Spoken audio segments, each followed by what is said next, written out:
जड़ कर्म चेतन बंधकारु कर्म के अवसान का, कह कर स्वरूप यथार्थ जग का जो किया उपकार है, उसके लिए जिन वाणी माँ को वंदना शत बार है, वंदना शत बार है, वंदना शत बार है।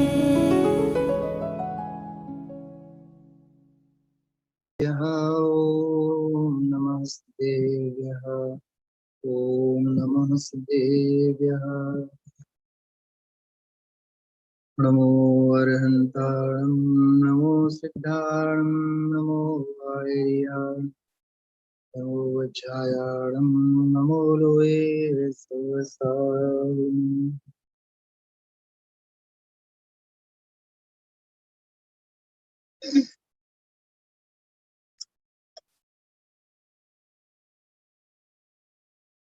फागण अष्टानिकानो આજે છેલ્લો દિવસ।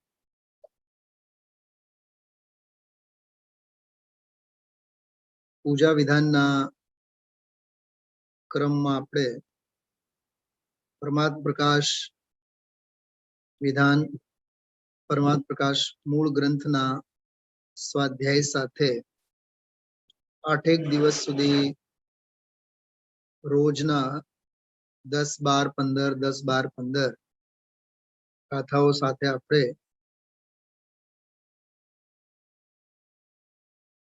સૌએ ગાથાઓ અંગે થોડી ઘણી ચર્ચા અને સ્વાધ્યાય સાથે વિધાન પૂજનનો આયોજન પૂરો કર્યો।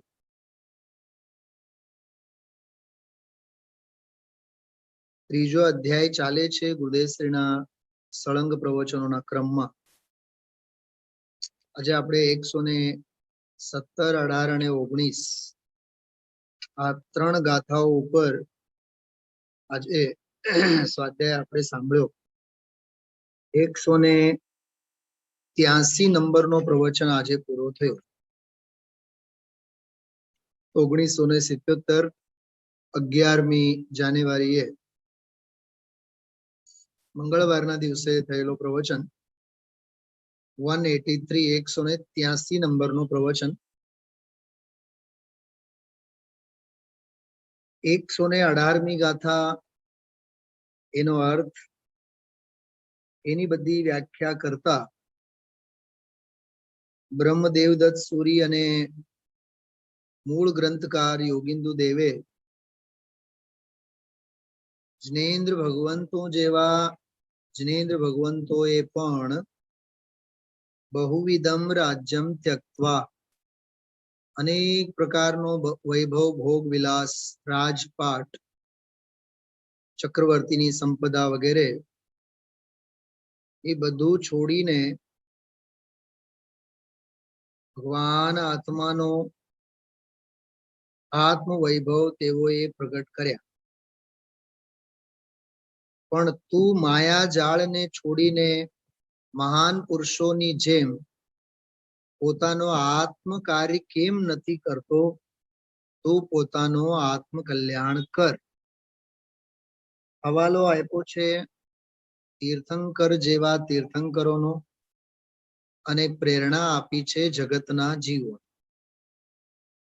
આપ સૌને ખ્યાલ હોય તો સત્તા સ્વરૂપ જે રાત્રિનો સ્વાધ્યાય આપણે લઈએ છીએ એમાં 4-5 આગમ પ્રમાણો આવેલા।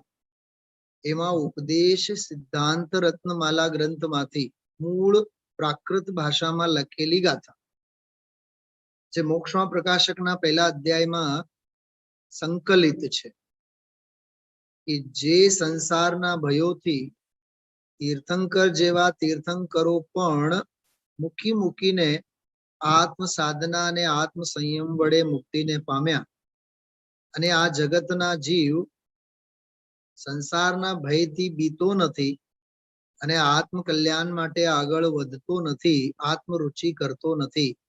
તીર્થંકર કરતા પણ મહાસુભટ છે। એવી એક ગાથા એમાં આવેલી. એટલે તું તીર્થંકરો કરતા પણ ચડિયાતો છે. મોહે તો ચડિયાતો જ છે ને, એ વાત તો સાચી છે. હા, ઓલા પામવા માટે ચડિયાતા, સંસારી જીવો બધા ભમવા માટેના બધા ચડિયાતા એમ. એટલે આત્મકાર્ય તું કેમ નથી કરતો, એવી સરસ પ્રેરણા 118મી ગાથામાં આવી. એમાં એક બહુ સરસ શબ્દ આવ્યો, મારે અત્યારે 15-20 મિનિટ એની જ ચર્ચા કરવાની છે. ભેદા ભેદ રત્નત્રય ભાવનાના બળે તું આત્માનું કલ્યાણ કેમ નથી કરતો. બાકી તો ભિક્ષાવૃત્તિથી પોતાના વિષય ભોગોને પોષે છે, એવી એવી ઘણી બધી ચર્ચા એમાં આવી. અને એના પહેલાની જે 117મી ગાથા છે એમાં તો કેટલું સરસ સમજાવવા બેસીએ તો 1 મિનિટમાં ખ્યાલમાં આવી જાય. અને જો વાર્તા લાંબી કરીએ તો 2-4 દિવસ પણ લાગે, 2-4-6 કલાક પણ લાગે.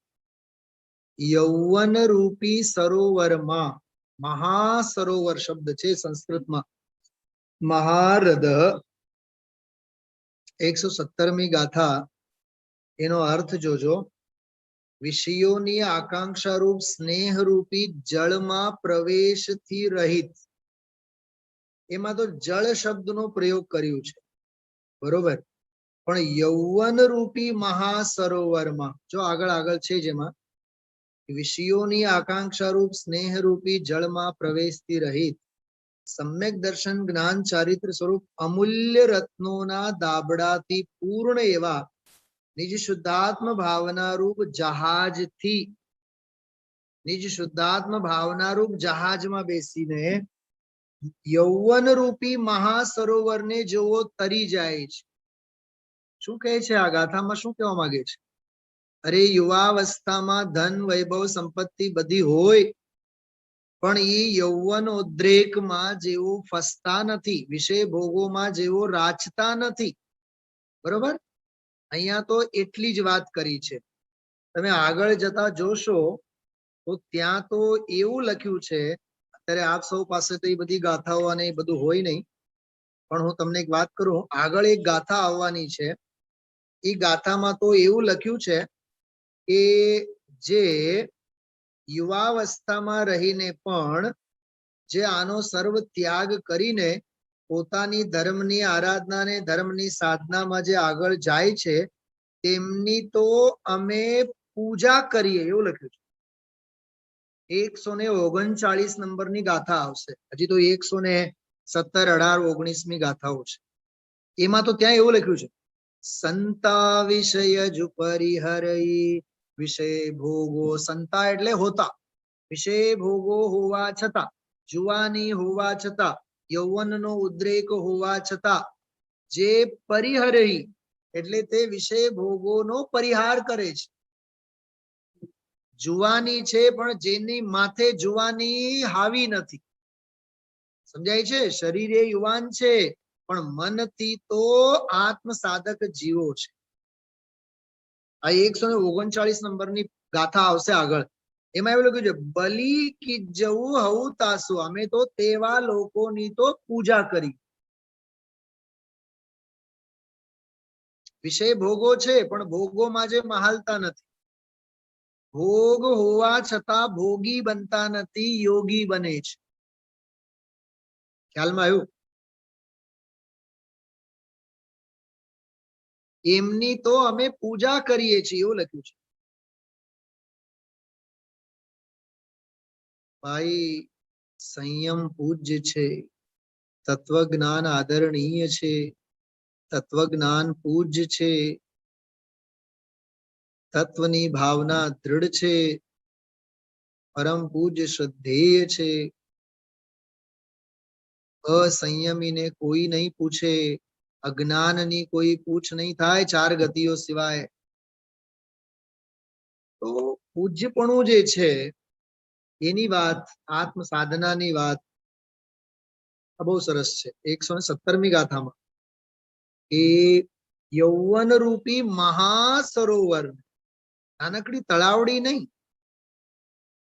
હા, ગુરુદેવ શ્રી નથી કહેતા 5-25 વર્ષની ઉંમર તો ભણવામાં જાય, 5-25 વર્ષની ઉંમર તો નાનપણ તો બધા રમવામાં જાય. હા, પછી થોડાક સમજુ થયા તો 5-25 વર્ષ બધા MA LLB ના પૂછડા ભણવામાં જાય. પછી તો જુવાની આવે, પછી તો કમાવામાં જાય. 60-70-80 વર્ષ તો એમને જ નીકળી જાય. ધર્મનું કેદી કરવાનું, તત્વ કેદી સમજવાનું? ખ્યાલમાં આવે છે? બહુ માર્મિક વાત છે. એટલે આમાં ગુરુદેવ શ્રી ફરીથી 118માં જે શબ્દ આવ્યો ને ભેદાભેદ રત્નત્રય, ઈ વળી પાછો 117મી ગાથા 2-3 વખત આમ રોટેશનમાં એને યાદ કરીને બધી વાત કરી. મારે તમને આ ભેદાભેદ રત્નત્રય અંગે જ ખાસ વાત કરવી છે. ગુરુદેવ શ્રીના પ્રવચન જો હશે તમારી પાસે તો ખોલજો. 387 નંબરનું પાનું છે. આ 118મી ગાથામાં ભેદાભેદ રત્નત્રયની જ્યારે વાત થઈ ત્યારે ગુરુદેવ શ્રી 2-3 ઠેકાણે બધા જે આવેલા અંશો છે હું આપ સૌને વાંચીને બતાવીશ. કાઢો બધાય. બહુ પ્રયોજનભૂત ચર્ચા આજે આવેલી છે, એટલે બહુ એકાગ્રતાથી, બહુ સમર્પણતા પૂર્વક, બહુ ગરજની ભાવનાથી, ખૂબ મહિમા લાવીને આ વિશે સાંભળવા જેવો છે અને સમજવા જેવું છે. જો 387 નંબરનું પાનું નીચે, સાવ નીચેનો ફકરો, उन महान पुरुषों ने भेदाभेद रत्नत्रय की भावना के बल से, तीर्थंकर जेवा तीर्थंकरोए पण भेदाभेद रत्नत्रयनी भावनाना बळे तेओ पाम्या. तो ये हवे गुरुदेव આપણને સમજાવે છે ભેદાભેદ રત્નત્રય એટલે શું. જો એક એક પંક્તિ, એક એક શબ્દ ધ્યાનથી સાંભળજો. નિશ્ચય અને વ્યવહાર બે, ભેદ રત્નત્રય વ્યવહાર, અભેદ રત્નત્રય નિશ્ચય. બરોબર, આગળ સમજાવે છે. કથનની શૈલીમાં એ સાથે બે આવે, અભેદ રત્નત્રય અને ભેદ રત્નત્રય. ભેદ રત્નત્રય છે તો વિકલ્પ. જોજો, આપણે જે સમજીએ છીએ ને ભેદ રત્નત્રય એટલે રાગરૂપ વ્યવહાર, એમ નહીં ઘટિત કરે, આમ કઈક બીજું જ કહેશે ગુરુદેવ શ્રી. ભેદ રત્નત્રય છે તો વિકલ્પ, પણ બેયની આરાધના કરી. ભેદ રત્નત્રય અને અભેદ રત્નત્રય બેઉ જાણવું કાંઈ. મોક્ષ માર્ગ છે તો એક જ. જો કેટલી બધી બાબતો ભેગી થશે આમ, કેટલી બધી બાબતો. એ મોક્ષ માર્ગ છે તો એક જ, પણ બે માર્ગની કથન શૈલી છે. માર્ગની કથન શૈલી બે છે. એમ અભેદ રત્નત્રય આરાધક છે. જો જો જો જો જો શું કહે છે? અભેદ રત્નત્રય જે છે એ આરાધક છે. આરાધક કીધું, હા, યાદ રાખજો, આરાધના કરનારો. અભેદ રત્નત્રયની જે દશા છે તે આરાધક છે. સાચો આરાધક તો ઈ છે, પણ કથનમાં ભેદ રત્નત્રય પણ સાથે આવે છે. ઘઉં દળવા જાવ, પ્રયોજન તો લોટનો, પણ ભૂસું પણ ભેગું આવે. એમ વાત તો છે અભેદ રત્નત્રયની મૂળમાં, પણ ભેદ રત્નત્રયની ભાષા પણ આવ્યા વિના નહીં રહે. સમજાય છે સૌને? શાસ્ત્ર સાથે હશે તો જ સમજાશે, યાદ રાખજો. શાસ્ત્ર જો નથી તો કાંઈ ટપો નહીં પડે.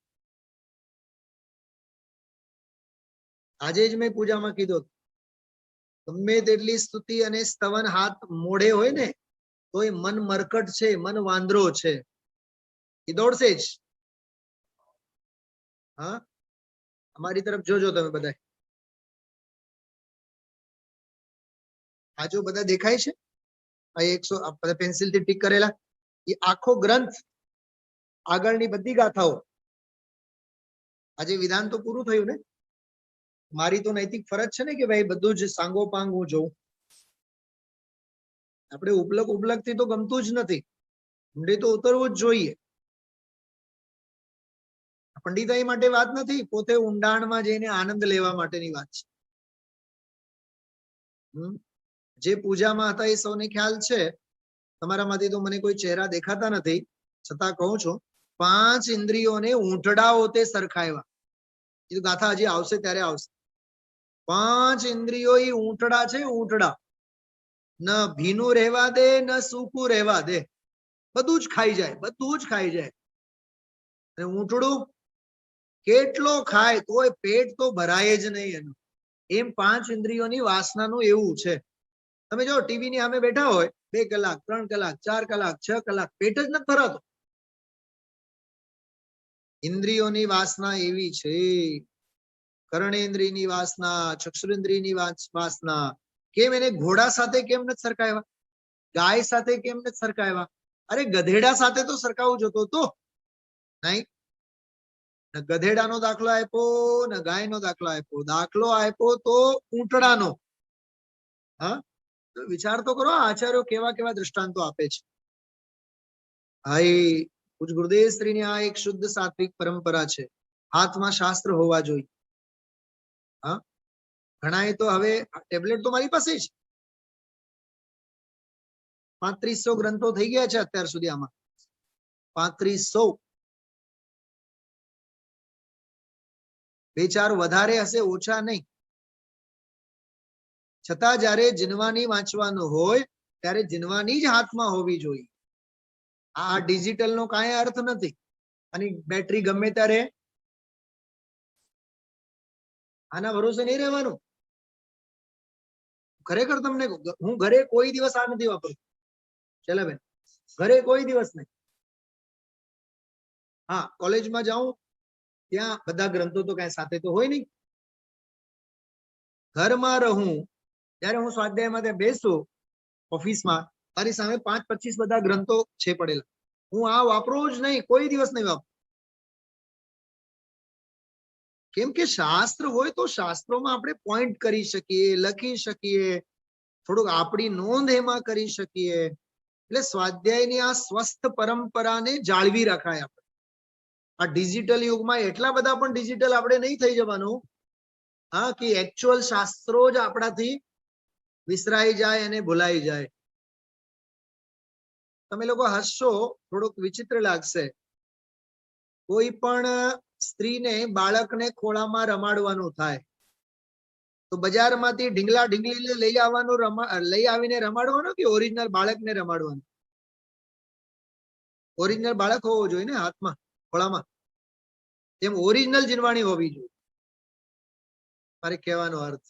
હા, જો જોજો ગુરુદેવ કેટલું સરસ કહે છે કે ભેદાભેદ રત્નત્રય કી ભાવના, અંતરમાં સ્વરૂપમાં એકાગ્રતા. સાંભળજો, આજે તો હું તમને ખરેખર કહું, આ જો હોળીના રંગ લાગી જાય ને, આ હોળીના રંગ, તો આપણી હોળી સફળ થાય. ભેદાભેદ રત્નત્રયમાં શું કહે છે? અંતરમાં છે. ભૂપતભાઈ છે? જો નીચે જો. અંતરમાં, અંતરમાં એટલે અંતરંગમાં, સ્વરૂપમાં એકાગ્રતા, રાગ રહિત, તદ્દન અભેદ રત્નત્રય એ નિશ્ચય. એ હજી આગળ કહેશે એ છે પર્યાય. એ જે નિશ્ચય અને અશુભ રાગ રહિત જે શુભ રાગમાં એકાગ્રતા, એ વ્યવહાર. જો એમાં નિશ્ચય અને વ્યવહાર, બરોબર? તો આમાં તો હજી શુભ રાગમાં એકાગ્રતા એ વ્યવહાર એમ કીધું. હવે આને માટે પણ આગળ ના પાડશે. એ ભેદ રત્નત્રય એને પણ ના પાડશે આગળ. જોજો, હજી ખમશો અને બહુ શાંતિથી સાંભળજો. આવી વાત નિજ સ્વરૂપ કો જાણકર વિનાશિક રાજ્ય છોડા, એ બધું પછી આગળ શાંતિનાથ પુરાણની બધી વાત કરી, ભર્તૃહરિની વાત કરી. ઓકે, ચલો. હવે આ ભેદ અને અભેદ રત્નત્રયનો હજી બહુ સરસ જ્ઞાન અને વૈરાગ્યની શક્તિની ખૂબ સરસ ચર્ચા કરતા કરતા કરતા કરતા પાના નંબર 389 કાઢો, 389. એમાં તમે જુઓ બીજો ફકરો, પૂર્ણાનંદ નો નાથ જ્યાં પ્રતીતમાં અનુભવમાં આવ્યો તો એનું થયું જ્ઞાન. જો જ્ઞાન અને વૈરાગ્યની વ્યાખ્યા સાંભળો. આત્માનું જે થયું જ્ઞાન, બીજો ફકરો છે, બરોબર? અને જ્યારે જ્ઞાન થયું, જો થયું એટલે અસ્થિ થયું, ત્યારે પરથી ખસી ગયો એ નાસ્તિ, રાગથી ખસી ગયો એ વૈરાગ્ય. એક વાત સાંભળો, આ બે નથી. એટલે જ હું કહું છું શાસ્ત્ર વિના તમને સમજાશે નહીં. આ કામ બે નથી, આ એક જ કામ છે. અસ્થિમાં અસ્થિનું જ્ઞાન અને વૈરાગ્યમાં રાગનું નહીં થવું. ખસવું અને વસવું બે કામ છે. પરથી ખસો સોમવારે, પછી મંગળવારે સ્વમાં વસો, એવું છે? એવું નથી. આ બે કામ નથી, એક જ કામ છે. આ અસ્થિ અને નાસ્તિથી કહેવાની શૈલી છે. હજી બહુ ગજબની વ્યાખ્યા આજે આવી છે કે પૂર્ણાનંદનો નાથ જ્યાં પ્રતીતમાં અનુભવમાં આવ્યો તો એનું જ્ઞાન થયું. અને જ્યારે જ્ઞાન થયું તો પરથી ખસી ગયો. સાંભળો તમે લોકો રાત્રે હો છો સ્વાધ્યાયમાં? મીનાબેન, રાત્રિનું સાંભળવા જેવું છે, છોડવા જેવું નથી. કાલે જે લોકો હતા તમે લોકો સાંભળ્યું છે, ગ્રહિત મિથ્યા દ્રષ્ટિ જીવને વ્યભિચારીની સ્ત્રી સાથે સરખાયું છે.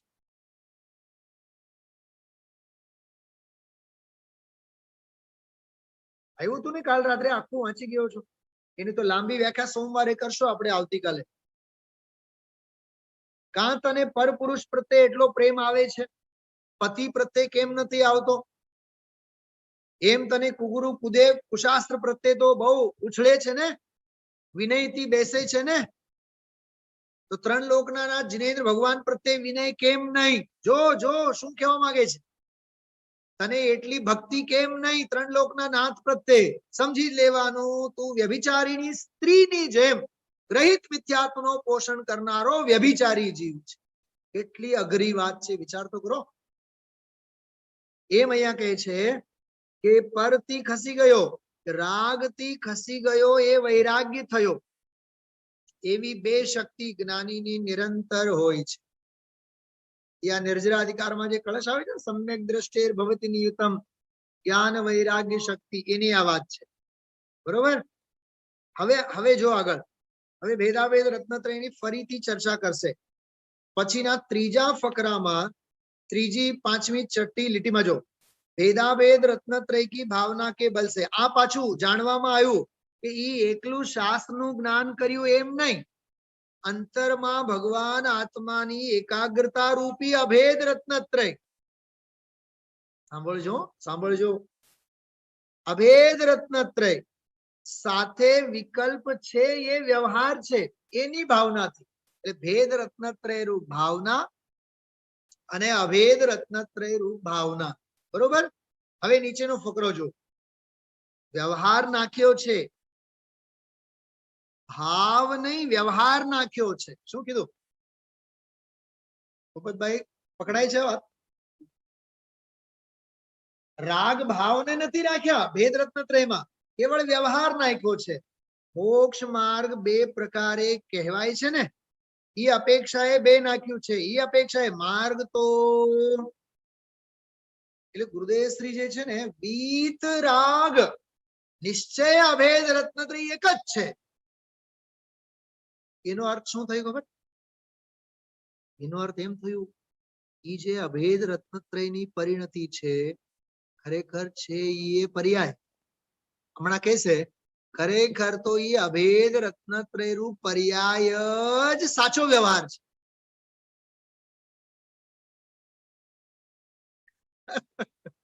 એ બોલ્યા છે આજના પ્રવચન, સાચો વ્યવહાર તો ઈ છે. તો ઓલા રત્નત્રય બહારના રાગ બાગની તો વાત જ નથી. અભેદ રત્નત્રયની સમ્યક દર્શન, સમ્યક જ્ઞાન, સમ્યક ચારિત્ર ભેદ રૂપ જે વ્યવહાર છે, એ વ્યવહારનો વ્યવહાર છે. સમજાય એટલું સમજો. આમાં બધું બોલ્યા છે આજના પ્રવચનમાં. આ કથન શૈલીથી આવે છે. પુરુષાર્થ સિદ્ધિપાયમાં પણ એમ આવ્યું છે, મૂળ શ્લોકમાં નિશ્ચય વ્યવહારની વાત આવે છે. જો નિશ્ચય વ્યવહારથી મુક્તિ થાય છે એવો પાઠ છે, શ્લોક છે ને, ઈ આ અપેક્ષાએ ભેદ રત્નત્રયમાં અશુભ ટળે છે. બરોબર? નિશ્ચય રત્નત્રયમાં શુભાશુભ ભાવ બે ટળે છે. વાહ! એટલે આપણી ભૂલ શું થાય છે ખબર? ભેદ રત્નત્રય એટલે વ્યવહાર રત્નત્રય. ગુરુદેવ કહે છે કે એમ નહીં. ભેદ રત્નત્રય એટલે વ્યવહાર રત્નત્રય એમ નહીં.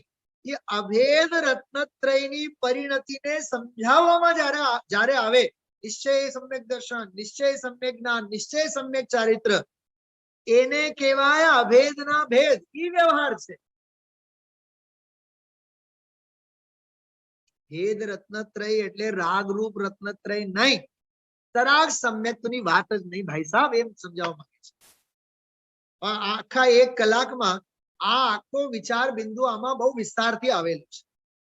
કેટલી એકાગ્રતાથી ગુરુદેવશ્રીને સમજવું જરૂરી છે.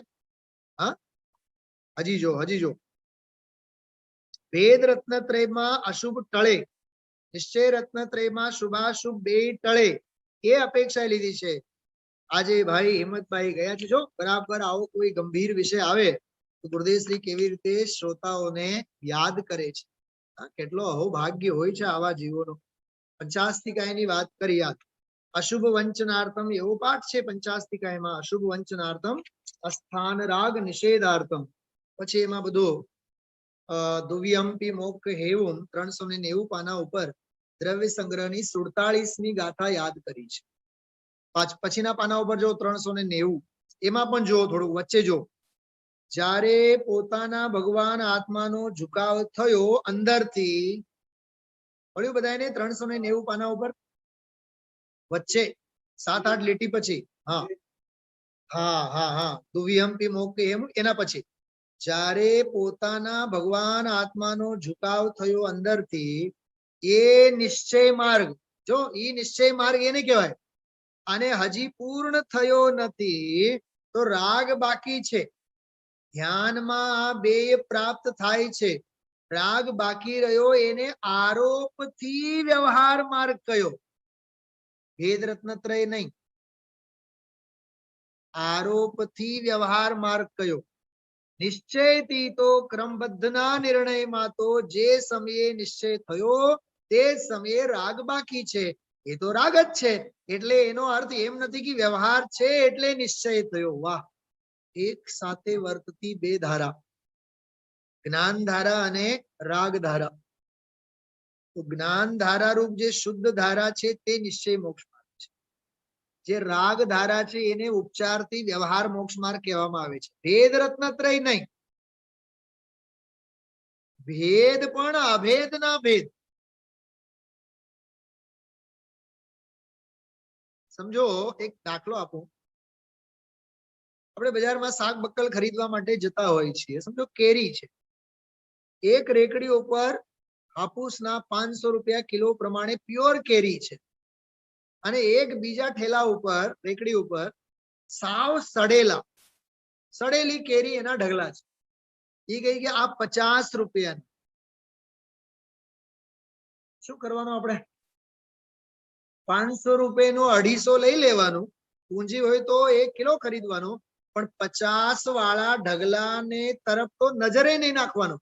પણ લોભીઓ વાણીઓ શું કરે? ઓલા 50 માંથી સારા વીણો ને, પણ એ બધા હડેલા છે.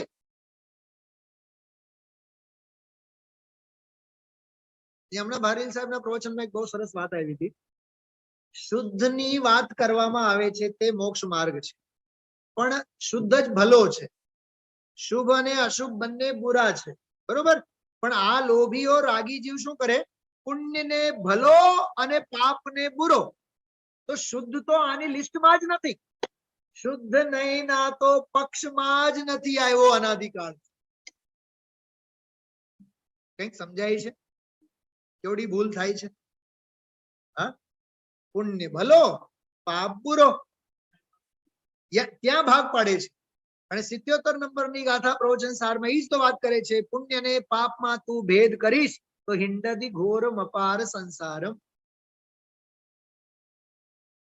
જ્યાં જ્યાં જે યોગ્ય છે તહા સમજવું તે.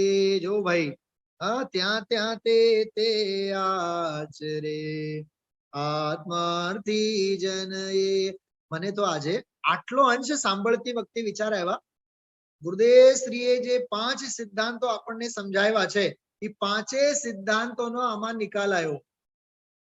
શૈલાબેન, નિશ્ચય, વ્યવહાર, નિમિત્ત, ઉપાદાન અને ક્રમબદ્ધ, 5નો નિકાલ આવ્યો. જો હું કહું છું, बहुत टूंकमां कहूं छुं।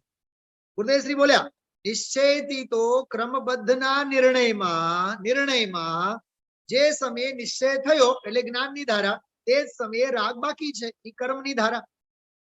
તો જ્ઞાનની ધારા ઈ નિશ્ચય, રાગની ધારા ઈ વ્યવહાર। ઓકે, નિશ્ચય વ્યવહાર આવ્યા અને એને નિમિત્ત અને ઉપાદાનની અપેક્ષાએ કહીએ તો કે જ્ઞાનની ધારા રૂપ જે નિશ્ચય રૂપ પરમાર્થ પ્રગટ્યો છે, ઉપાદાન રૂપે પ્રગટ્યો છે, ત્યારે જ ઓલો નિમિત્ત રૂપે બહારમાં રાગ પણ પડેલો છે। નિમિત્ત અને ઉપાદાન, નિશ્ચય અને વ્યવહાર, અને આ બધું નિર્ણયમાં ક્યારે આવ્યો? ક્રમબદ્ધ પર્યાયમાં। બસ વાત પૂરી। ગુરુદેવ આટલા જ છે। ગુરુદેવ શ્રીના 9000 પ્રવચનોનો સાર આટલો છે। જ્ઞાનની ધારા ટાણે રાગની ધારા પણ છે। જ્ઞાનની ધારા તે ઉપાદાન અને ઓલી પ્રશસ્ત રાગરૂપ જે કહે ને પ્રેરે જે પરમાર્થને તે વ્યવહાર, એ વ્યવહાર બવહાર કઈ છે જ નહીં ખરેખર। પરમાર્થ જ પરમાર્થને પ્રેરે, વ્યવહાર બવહાર કઈ પ્રેરે નહીં। હું આપને પૂછું, ધ્વજા છે ને, ધ્વજા ફરકે છે મંદિર ઉપર, શિખર ઉપરનું ધ્વજા ફરકે છે, પોતાની પ્રેરણા લઈને ફરકે છે કે પવનની પ્રેરણાથી ફરકે છે? મને એમ થઈ ગયું તમે હમણાં એમ કહેશો કે પવનની પ્રેરણાથી। અચ્છા સમજાય છે? કોઈની પ્રેરણા નથી। ઈ જે ધજા ફરકે છે પોતાની પ્રેરણાથી ફરકે છે। અરે પોતાનું જન્મક્ષણ છે કે નહીં? ક્ષેત્રાંતર પણ પોતાનું છે કે નહીં? તો પવન તો વહે છે ને, એ ઉદાસીન નિમિત્ત છે। વાહ, ગુરુદેવને ઊંડાણથી સમજો તો આ રહસ્ય છે। પણ આપણામાં સ્થિરતા જ ક્યાં? એક પ્રવચન ગુરુદેવ સાંભળો તો 5 સિદ્ધાંતો આવી જાય છે।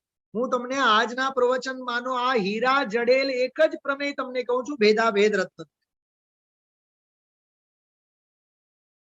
સુધરી ગયો ને રવિવાર આપણો આજે? તો હોળી છે કે દિવાળી છે? હા, સમજાય છે? મ્લેચ્છ વૃત્તિ વાળાને તો હોળી જ છે, આર્ય વૃત્તિ વાળાને દિવાળી જ છે। હા, આ અધ્યાત્મના રંગ છે, આ રંગોની હોળી છે અસલમાં।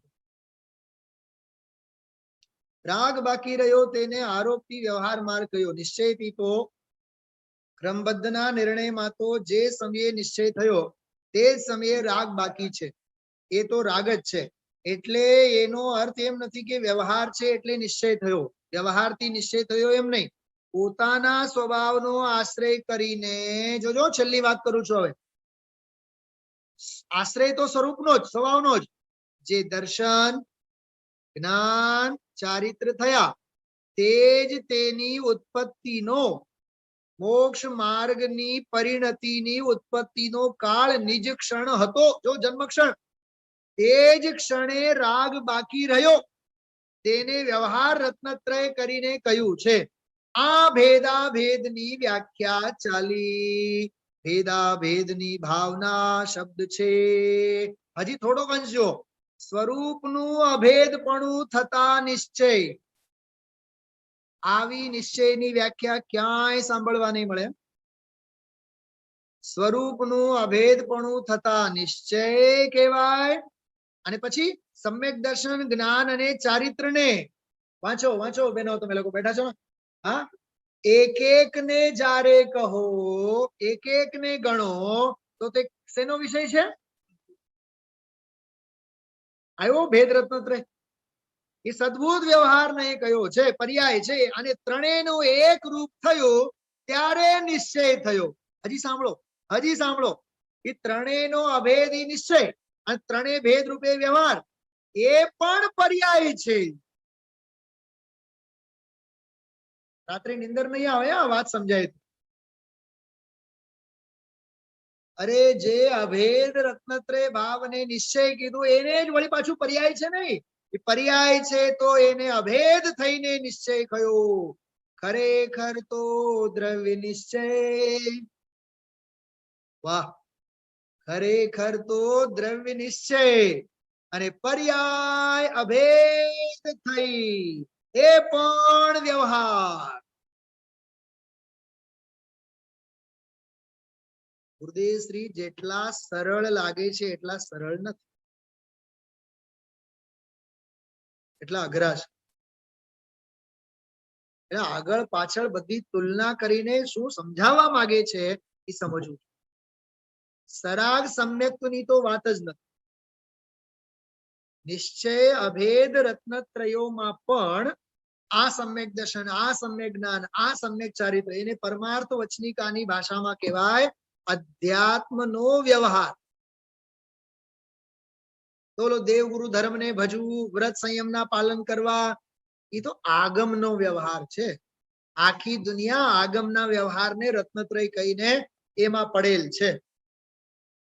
સાધક કહે છે, સાંભળો, સાધક તો એમ સમજે છે મારી અભેદ રત્નત્રયની જે પરિણતિ છે એ અભેદ રત્નત્રય પરિણતિ નિશ્ચય, એમાં ભેદ ઉભા કરવા એ વ્યવહાર.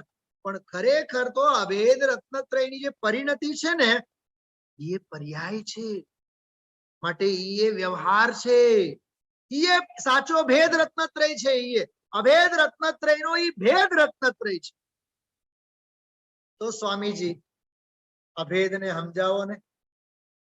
કે છે આવા અનંત અનંત અનંત અનંત અનંત અનંત પરમ પરમ વિશુદ્ધ વિશુદ્ધતર અનંત પર્યાયોનો અખંડ પિંડ ભગવાન આત્મા ઈ ખરેખર નિશ્ચય છે. અને એ નિશ્ચયને આશ્રિત જે થાય એનું નામ સ્વાશ્રિત પરમાર્થ કહેવામાં આવે છે. સ્વાશ્રિત મુનિવરો પ્રાપ્તિ કરે નિર્વાણ. આવો આ ભેદાભેદ રત્નત્રયનો ગજબનો સોનેરી ટુકડો, સોનેરી ટુકડો કે પ્લેટિનમનો ટુકડો આજે આવ્યો. તાગડે આજે જે રોજ સ્વાધ્યાયમાં આપણી સાથે હોય છે એમાં બધા પંખી મને કોઈ દેખાતા નથી. હા, કેમ કે પૂજામાં આવી ગયા હોય ને એટલે હવે પછી સ્વાધ્યાયમાં નહીં. આવો લાહો જયારે પીરસાતો હોય, આવો અદ્ભુત તત્વ હોય, હા, આનો લાભ લેવો જોઈએ ભાઈ. ખેદ થાય, ઘણી વાર બહુ દુઃખ થાય. અમૃતની વર્ષા થતી હોય આવી અદ્ભુત, પણ નહીં. હા, ભલી હોનહાર હો તો જીવને હું કોણ છું, ક્યાંથી થયો, શું સ્વરૂપ છે મારું ખરું. હા,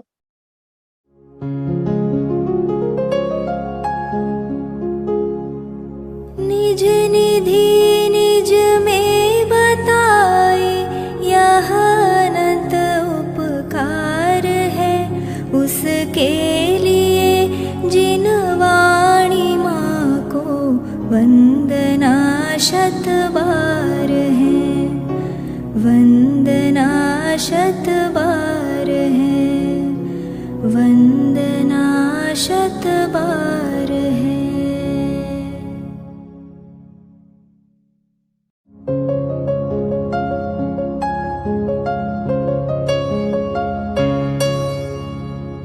जिन वाणी भारती तो ही जपो दिन रैन, जो तेरी शरणा गहे सो पावे सुख चैन. जा वाणी के ज्ञान ते सूझे लोकालोक, सो वाणी मस्तक नवो सदा देत हो ढोक, सदा